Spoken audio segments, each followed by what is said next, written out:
அஸ்ஸலாமு அலைக்கும் வரஹ்மத்துல்லாஹி வபரகாத்துஹு. அன்பு உறவுகளே, ஃபித்ரா எப்பொழுது கொடுக்கப்பட வேண்டும்? பெருநாள் தொழுகைக்கு செல்வதற்கு முன்பாகவே ஃபித்ரா கொடுக்கப்பட்டிருக்க வேண்டும். குறைந்தபட்சம் 27ஆம் நாள் கழிந்ததற்கு பிறகு கொடுப்பது பொருத்தமானதாக இருக்கும். சரி, நாம் நினைப்பதை போல அது எப்பொழுது வேண்டுமானாலும் கொடுக்கலாம், தொழுகை முடித்ததற்கு பிறகு கொடுக்கலாம் என்று இருந்தால், இஸ்லாம் இப்படி சொல்கிறது, இந்த சதகத்துல் ஃபித்ரை, இந்த ஃபித்ராவை நீங்கள் தொழுகைக்கு செல்வதற்கு முன்பாக கொடுத்து விடுங்கள்.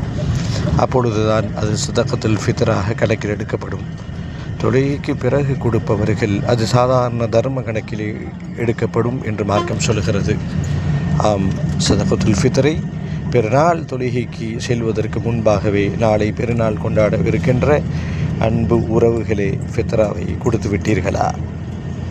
இறைவனுக்கு செலுத்த வேண்டிய அந்த கடமையை நிறைவேற்றி விட்டீர்களா? இல்லை என்றால் உடனே நிறைவேற்றி விடுங்கள். இன்ஷா அல்லாஹ் பயணிப்போம்.